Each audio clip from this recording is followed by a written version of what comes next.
जय श्री गणेश। नमस्कार, मैं आचार्य संजय द्विवेदी। मेरे समस्त प्रबुद्ध दर्शकों का मेरे चैनल पर हार्दिक स्वागत है।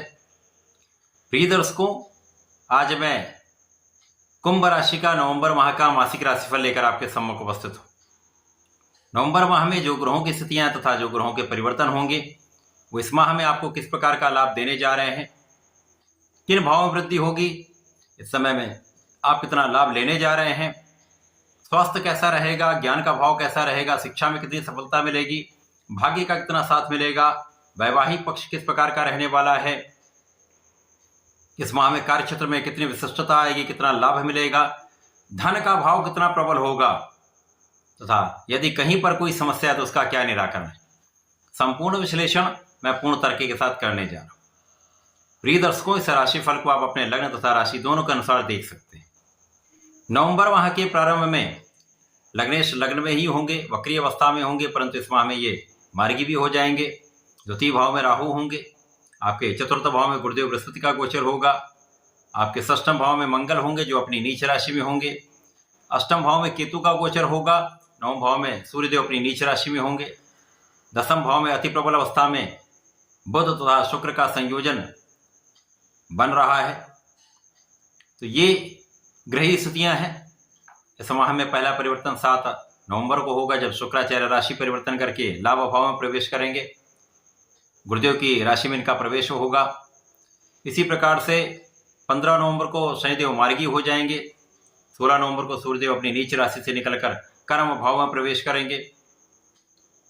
इस माह का अंतिम परिवर्तन बुध का है जब बुध वृश्चिक राशि में ही जहां पर ये गोचर कर रहे हैं दसम भाव में वक्री हो जाएगी। कुंभ राशि के लिए कुछ स्थितियां अत्यंत प्रबल बन रही हैं जब प्रारंभ से ही लग्न में ही लग्नेश का गोचर चल रहा है, जहां पर शश नामक महाराज योग है। वक्री अवस्था में शनिदेव अत्यंत बलवान है, परंतु 15 नवंबर से ये मार्गी हो जाएंगे। तो आपकी लिए स्थितियां तो अत्यंत सकारात्मक है क्योंकि यहाँ पर आपके धन का मार्ग प्रशस्त हो जाएगा। अब शनिदेव यहाँ पर है तो निश्चित रूप से आपके लग्न को प्रबलता मिलेगी, आप दृढ़ प्रतिज्ञ रहेंगे, आपकी क्षमता में वृद्धि होगी, आपके सामर्थ्य में वृद्धि होगी, आपके प्रभाव में वृद्धि होगी। आप जो चाह लेंगे वो कर लेंगे, जो ठान लेंगे वो सकारात्मक प्रभाव आपको प्राप्त हो जाएगा, जो सोचेंगे वो कर पाएंगे। परंतु आलस्य का भाव आपके लिए समस्या का कारण बन सकता है। यदि आपने आलस्य का त्याग कर दिया, सोच विचार कर संपूर्ण परिश्रम के साथ अपने कार्य में लगे रहे तो सर्वश्रेष्ठ सफलता भी इस माह में आपको प्राप्त होगी। शनिदेव का प्रभाव जीवन साथी के साथ सामंजस्य में कुछ कमी कर सकता है, परंतु यहाँ पर यदि मतभेद ना रखकर आपसी प्रेम में वृद्धि करेंगे तो यह समय आपके लिए श्रेष्ठ रहेगा। साझेदारी में एक अच्छा लाभ मिलेगा। आपका कार्यक्षेत्र सबसे विशिष्ट रहने वाला है। यहाँ पर कार्यक्षेत्र में कई ग्रहों की दृष्टि का प्रभाव है। यहाँ पर शनि का दृष्टि प्रभाव आपके दसम भाव पर है, गुरुदेव की दृष्टि का प्रभाव आपके दसम भाव पर है, राहु का भी प्रभाव आपके दसम भाव पर है। इस प्रकार से इन 3 बड़े ग्रहों का प्रभाव आपके दसम भाव पर आपके दसम भाव को अत्यंत प्रबल बना रहा है। यहाँ पर दसम भाव में महालक्ष्मी योग में बुध और शुक्र का संयोजन चल रहा होगा, जिसके कारण कार्यक्षेत्र तो आपका सर्वश्रेष्ठ इस माह में रहने वाला। कार्यक्षेत्र से महाधन का लाभ आपको प्राप्त होने वाला है, किसी प्रकार का कोई संदेह नहीं। कार्यक्षेत्र में लोगों का सहयोग मिलेगा, कार्यक्षेत्र में आपकी प्रगति का योग है, कार्यक्षेत्र में आपके पदोन्नति का योग है, कार्यक्षेत्र के विस्तार का योग है, कार्यक्षेत्र में नए अवसर का योग है, नए कॉन्ट्रैक्ट्स का योग है। तो ये बड़े बड़े योग आपके लिए बनने वाले हैं, जिसके कारण महालाभ का योग बनेगा, महाधन का योग बनेगा। आपके लिए सर्वश्रेष्ठ माह ये नवंबर माह रहने वाला है। केवल इस माह में आपको अपने आलस्य का त्याग करना पड़े, क्योंकि यहाँ पर पराक्रम के कारक ऊर्जा के स्रोत मंगल नीच राशि में षष्ठम भाव में। तो सावधान यहाँ पर आपको किससे रहना, स्वार्थी मित्रों से, लोनिंग से सावधान रहना है। धन किसी को तो उधार देना ही नहीं, ये धन दे दिया तो वापस नहीं आएगा। यदि आपने मांगा तो यहाँ पर विवाद हो जाएगा, कानूनी समस्याएं उत्पन्न हो सकती हैं। भोग विलास के कारण या खान पान में अनियमितता के कारण, जो डिसिप्लिन नहीं रखेंगे आप खाने में, तो वहां पर समस्या हो सकती है, कुछ रोगों की संभावना बन सकती है। जो थोड़े वृद्ध लोग हैं उनके लिए मौसम के रोग अथवा रक्त से संबंधित समस्याएं हो सकती हैं। इस समय में मंगल का प्रवाह ऊर्जा के रूप में सकारात्मक भी होगा, नकारात्मक भी होगा, क्योंकि यहाँ पर मंगल नीच राशि है। आधे समय में ये सकारात्मक प्रभाव देंगे, आधे समय में ये नकारात्मक प्रभाव देंगे। इसलिए आपको बहुत बैलेंस होकर चलना होगा, विवादों से बचना होगा, वाणी पर नियंत्रण रखना होगा, जल्दीबाजी में किसी प्रकार का कोई निर्णय ना लें, किसी भी प्रकार के बड़े निर्णय से बचना चाहिए, अथवा बड़ों की सलाह लेकर कार्य करें, गुरु की सलाह ले लें, पिता की सलाह ले लें। इस समय सूर्य भी नीच राशि में है, जो आपके भाग्य भाव में गोचर कर रहे हैं, परंतु यहाँ पर सूर्य का नीच भंग रहेगा।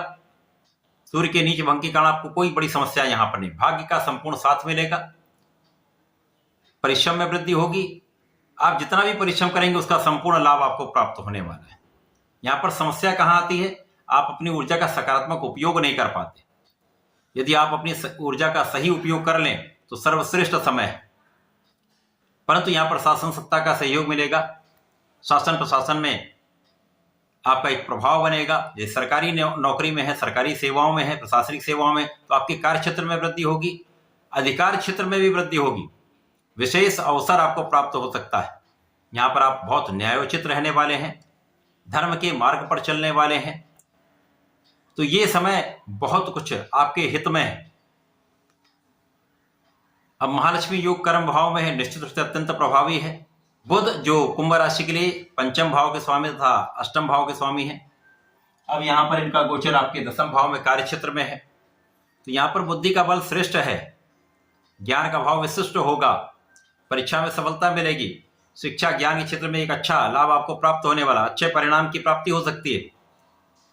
परंतु यहाँ पर आपको अपनी ऊर्जा को सही दिशा में लगाना है, सकारात्मक उपयोग करना है, तथा इस समय में अपनी बुद्धि का संपूर्ण प्रयोग करके अपने कार्य में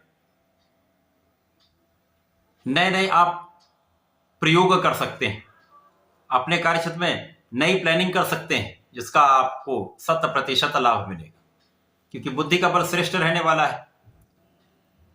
अब यहाँ पर गुरुदेव का प्रभाव भी यहाँ पर है, तो आप विवेकी रहने वाले हैं, धैर्यवान रहने वाले हैं, ज्ञान के साथ बुद्धि का बल विशिष्ट है, तो यहाँ पर सफलता निश्चित है, लोगों का संपूर्ण सहयोग मिलेगा। यदि आप राजनीति में हैं तो यहाँ पर विशेष अवसर आपको प्राप्त हो सकता है, एक बड़े पद की प्राप्ति हो सकती है, अथवा आपको कार्यभार का विस्तार हो सकता है, तो यहाँ पर आपके लिए श्रेष्ठ समय है। जनता का संपूर्ण साथ मिलेगा, आपके निर्णय अच्छे रहने वाले हैं, केवल यहाँ पर जल्दीबाजी में निर्णय ना लें, विचार विमर्श करके आप कार्य करेंगे, सोच विचार कर कार्य करेंगे, बुद्धि का प्रयोग करके कार्य करें तो कहीं पर हानि नहीं। जब पहला परिवर्तन शुक्र का होगा, शुक्र लाभ भाव में चले जाएंगे। अब यहाँ पर भाग्य के स्वामी आपके लाभ भाव में, एक महायोग बन गया, महालाभ का योग आपको प्राप्त होगा, भाग्य का संपूर्ण साथ मिलेगा, भाग्य से आपके अवरुद्ध कार्य भी बन जाएंगे, जहां पर आप एक्सपेक्ट भी नहीं करते वो भी कार्य आपके लिए बनने वाले हैं।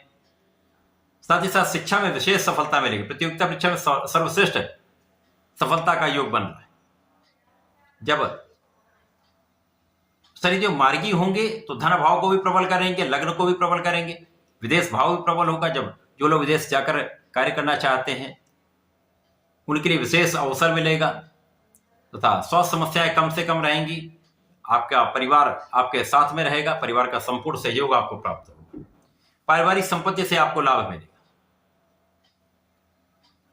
इस समय में जब सूर्य का परिवर्तन आपके कर्म क्षेत्र में हो जाएगा तो सूर्य यहाँ पर अत्यंत बलवान हो जाएंगे, मित्र की राशि में दिग्बल भी होंगे, केंद्र के भाव में होंगे, कई गुना इनका प्रभाव बढ़ जाएगा, तो शासन सत्ता से विशेष रूप से आपको लाभ मिलेगा।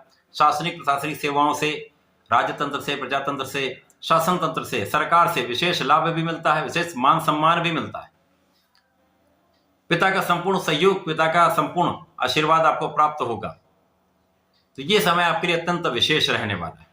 अब बुध यहाँ पर बुधादित्य योग में रहेंगे, वक्री हो जाएंगे, तो सूर्य और बुध का एक परम योग यहाँ पर मिलता है, जो बुधादित्य योग है, जो शासन प्रशासन से, सरकारी सेवाओं से, सरकारी क्षेत्र से या उनसे जुड़कर कोई कार्य करते हैं तो महालाभ प्राप्त होता है।